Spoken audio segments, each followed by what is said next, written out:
जो सूर्योदय 2014 में हुआ उसकी किरणें सर्वत्र दिखाई पड़ रही। मुझे दुख है कि विपक्ष फ्लेक्सिबल मॉरल्स के साथ चलता है। यह लचीली नैतिकता क्या होती है का उदाहरण आज भी है और कल का चुनाव भी था।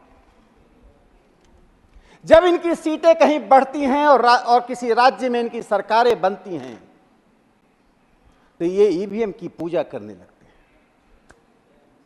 जब इनके कारण के अपने कारण से ये चुनाव हारते हैं तो ईवीएम पर सवाल खड़ा करते हैं। इससे मैं भारत के विपक्ष को कहता हूं they are living the flexible morals. प्रधानमंत्री नरेंद्र मोदी जी को मैं निष्पक्ष पक्षपाती कहता हूं। यह निष्पक्ष पक्षपाती क्या होता है? जब आप गरीबों के लिए, उन गरीबों में न जाति देखते हैं, न धर्म देखते हैं, न संप्रदाय देखते हैं, न क्षेत्र देखते हैं। चाहे 80 करोड़ हुए गरीब जिनके तक अनाज पहुंचता है, 11 करोड़ हुए लोग जहां पर टॉयलेट्स पहुंचता है। यह काम करने में प्रधानमंत्री जी ने जो किया, इसलिए मैं उनको कहता हूं कि दलितों के लिए, वंचितों के लिए, गरीबों के लिए, आदिवासियों के लिए खड़ा होने वाले प्रधानमंत्री निष्पक्ष पक्षपाती हैं। जो पक्षपात करते हैं तो गरीबों के लिए करते हैं, पक्षपात करते हैं तो उन हाशिए के लोगों के लिए करते हैं। इसलिए मैं माननीय प्रधानमंत्री जी का अभिनंदन करता हूं। इस देश की बुनियाद को बदलने के लिए संस्कृति से लेकर अर्थव्यवस्था तक उन्होंने महत्वपूर्ण कदम उठाए। मजहूर सुल्तानपुरी और बलराज साहनी दोनों ही फिल्म जगत के बड़े नाम थे। वे राष्ट्रीय स्वयंसेवक संघ के विचार के नहीं थे, वे तो वामपंथी विचार के थे। क्यों गिरफ्तार कर लिया गया? मुंबई के मील मजदूरों के बीच भाषण करते हुए मजहूर सुल्तानपुरी ने सिर्फ इतना ही कहा था कि कॉमनवेल्थ का दास है नेहरू। ऐसा क्यों नहीं कहना चाहिए? भारत एक गणतंत्र था और भारत को कॉमनवेल्थ में घसीट कर लाने का काम जवाहरलाल नेहरू ने किया। जिस कॉमनवेल्थ का नेतृत्व एक राजा रानी के द्वारा हो रहा था, हम गणतंत्र का होकर एक राजा रानी के अंदर काम कर रहे थे। इसलिए सभापति महोदय, मैं कहना चाहता हूं, संविधान की बात करते समय कांग्रेस को याद रखना चाहिए कि संविधान सिर्फ कागज से नहीं चलता है। संविधान निर्माता और father of the Indian constitution doctor Baba Saheb Ambedkar थे। बाबा साहब अम्बेडकर जब दूसरी बार संविधान सभा में आ रहे थे तो कांग्रेस ने उसका विरोध किया था। जिस बाबा साहब अम्बेडकर का बार बार नाम लेती, इसलिए मैं कहता हूं फ्लेक्सिबल मॉरल्स इनके पास है। वो क्यों विरोध किया और कैसे आए? हिंदू महासभा के जयकर जी ने संविधान सभा की अपनी सीट खाली की और जयकर जी की सीट खाली करने के बाद बाबा साहब अम्बेडकर संविधान सभा में आए। एमआर जयकर वो एक बड़े लॉयर थे, मुंबई में थे, हिंदू महासभा के सदस्य थे। राष्ट्रवादी विचारधारा के व्यक्ति ने बाबा साहब अम्बेडकर को संविधान सभा में लाने का अवसर दिया, अन्यथा उन्हें बाबा साहब अम्बेडकर को संविधान में भूमिका निभाने का अवसर नहीं मिलता। जनतंत्र में जब हम मुद्दों के ऊपर तर्क और तथ्य के साथ बहस करते हैं तो शायद जनता का प्रबोधन होता है और सदन इसलिए बना है। मुझे दुख है कि विपक्ष फ्लेक्सिबल मॉरल्स के साथ चलता है। यह लचीला नैतिकता क्या होती है, लचीली नैतिकता क्या होती है, उसका उदाहरण आज भी है और कल का चुनाव भी था। जब इनकी सीटें कहीं बढ़ती हैं और किसी राज्य में इनकी सरकारें बनती हैं तो ये ईवीएम की पूजा करने लगते हैं। जब इनके कारण के अपने कारण से ये चुनाव हारते हैं तो ईवीएम पर सवाल खड़ा करते हैं। इससे मैं भारत के विपक्ष को कहता हूं they are living the flexible morals. और जिस जनतंत्र में यह दोहरापन होता है, वह जनतंत्र कभी भी उन्नति नहीं कर सकता है जहां पर एक बड़ा तबका जनता को बरगलाने की कोशिश करता है। मैंने जिन किरणों की चर्चा की सभापति महोदय, कुछ ऐसी बुनियादी चीजें होती हैं जो पीढ़ियों को लाभ पहुंचाती हैं। मैं बड़ी बातों को छोड़कर मैं जिन दो बातों की चर्चा करना चाहता हूं, पानी और ऊर्जा आज पूरी दुनिया में बहस का मुद्दा है। ये दो उदाहरण इसलिए मैं दे रहा हूं कि देश की जनता को यह पता चलेगा कि माननीय प्रधानमंत्री नरेंद्र मोदी जी ने अपनी दृष्टि से किस प्रकार से देश के उस आयामों को परिवर्तित किया है। नारे लगाना आसान है, विरोध करना आसान होता है, लेकिन देश के बुनियाद को मजबूत करने के लिए दृष्टि चाहिए। 8.5 साल में रिन्यूएबल एनर्जी के क्षेत्र में, नॉन कन्वेंशनल एनर्जी के क्षेत्र में सिर्फ 8.5 साल में 396% की उन्नति हुई है। पूरी दुनिया में भारत आज तीसरे स्थान पर पहुंचा है। पूरी दुनिया भारत के इस मॉडल से आश्चर्यचकित है। सभापति महोदय, मैं 1872 से लेकर 1941 तक के सेंसस रिपोर्ट को पढ़ा। मैं देखता था कि ब्रिटिश साम्राज्य के बाद के बहुत ही कमियां थी, न्यूनताएं तो थी ही, लेकिन उनकी कुछ अच्छाई थी। वे किसी भी समाज राज्य में जाकर सूक्ष्म स्तर पर सर्वेक्षण करते थे और अपनी जो बेस्ट टैलेंट होता था उसका उपयोग करते थे। भारत में वाटर बॉडीज का सर्वे कब हुआ था, कांग्रेस के लोगों को जवाब देना चाहिए, जो 5 दशकों तक इस देश में शासन करते रहे। ब्रिटिश साम्राज्य के दौरान 1921 में वाटर बॉडीज का सर्वे हुआ। उसके बाद से लेकर पहली बार 2018-19 में प्रधानमंत्री नरेंद्र मोदी जी के नेतृत्व में उनकी दृष्टि से देश के वाटर बॉडीज का सर्वे हुआ। प्रधानमंत्री जी ने पीढ़ियों के लिए पानी की आवश्यकता को समझा। जिस देश में 140 करोड़ का पॉपुलेशन हो और सिर्फ 4% पीने का स्वच्छ पानी हो, उस देश का प्रधानमंत्री, उस देश की सरकार यदि पीढ़ियों के लिए नहीं सोचती है, सिर्फ नारेबाजी में अगर सत्ता चलती है, तो वह देश नहीं चल सकता है। और उस सर्वे में क्या आया, हमारे पास 24,24,570 24,24,570 वाटर बॉडीज हैं। आज उसको रिवाइव करने की लगातार कोशिश होती रही। तो मैं इन 2 बातों के साथ एक तीसरी बात बताना चाहता हूं। प्रधानमंत्री नरेंद्र मोदी जी को मैं निष्पक्ष पक्षपाती कहता हूं। यह निष्पक्ष पक्षपाती क्या होता है? जब आप गरीबों के लिए, उन गरीबों में न जाति देखते हैं, न धर्म देखते हैं, न संप्रदाय देखते हैं, न क्षेत्र देखते हैं। चाहे 80 करोड़ वे गरीब जिनके तक अनाज पहुंचता है, 11 करोड़ वे लोग जहां पर टॉयलेट्स पहुंचता है। यह काम करने में प्रधानमंत्री जी ने जो किया, इससे मैं उनको कहता हूं कि दलितों के लिए, वंचितों के लिए, गरीबों के लिए, आदिवासियों के लिए खड़ा होने वाले प्रधानमंत्री निष्पक्ष पक्षपाती हैं। जो पक्षपात करते हैं तो गरीबों के लिए करते हैं, पक्षपात करते हैं तो उन हाशिए के लोगों के लिए करते हैं। इसे मैं माननीय प्रधानमंत्री जी का अभिनंदन करता हूं। इस देश की बुनियाद को बदलने के लिए संस्कृति से लेकर अर्थव्यवस्था तक उन्होंने महत्वपूर्ण कदम उठाए।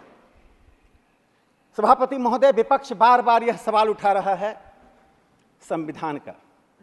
मेरे पास वक्त कम है और विपक्ष तो यहां नहीं है, लेकिन देश के लोगों को कुछ बातें जाननी चाहिए। संविधान की बात कहने का हक तो उन्हें होता है जो संविधान की बुनियाद को मजबूत करते हैं। देश आजाद 1947 में हुआ। 15 अगस्त 1947 को देश आजाद हुआ और 5 महीने बाद क्या हुआ? 27 जनवरी 1948 को संविधान सभा में एच.वी. कामत जी ने एक सवाल उठाया। उस समय प्रधानमंत्री जवाहरलाल नेहरू थे।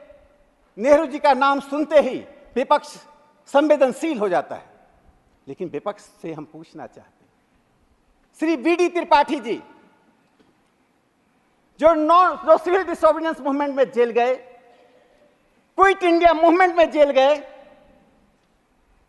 जो इंडियन नेशनल आर्मी में थे, जो फॉरवर्ड ब्लॉक में थे, सुभाष चंद्र बोस की जयंती मनाने के लिए जा रहे थे, उनको गिरफ्तार कर लिया गया। जवाहरलाल नेहरू को न सुभाष चंद्र बोस पसंद थे, न उनकी जयंती पसंद थी, और बी.डी. त्रिपाठी को गिरफ्तार कर लिया गया। जो व्यक्ति स्वतंत्रता सेनानी हो, जिस व्यक्ति ने भारत छोड़ो आंदोलन में, सविनय अवज्ञा आंदोलन में जेल गया हो, जो Indian national army Azad Hind फौज में रहा हो, उस व्यक्ति को गिरफ्तार कर लिया जाता है।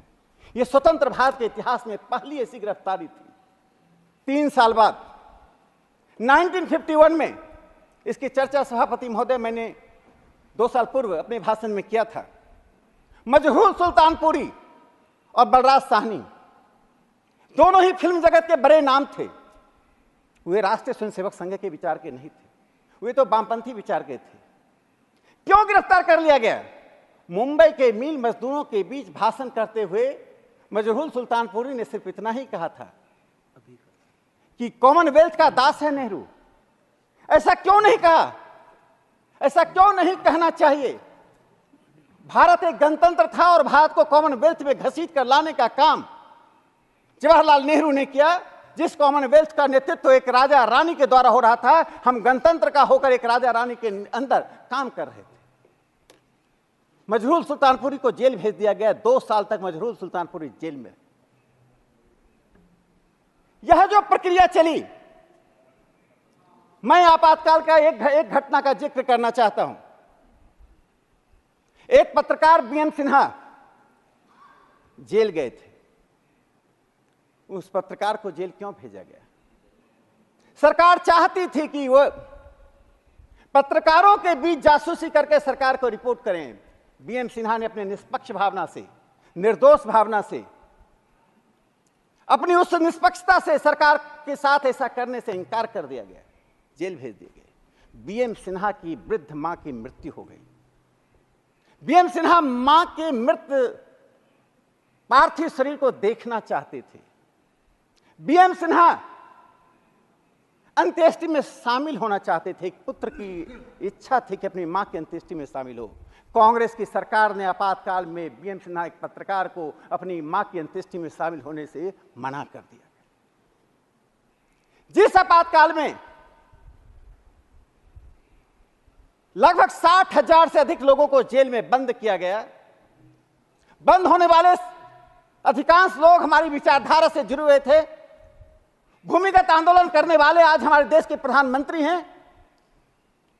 कई ऐसे मंत्रीगण हैं जो उसमें जेल में थे या भूमिगत आंदोलन चला रहे थे।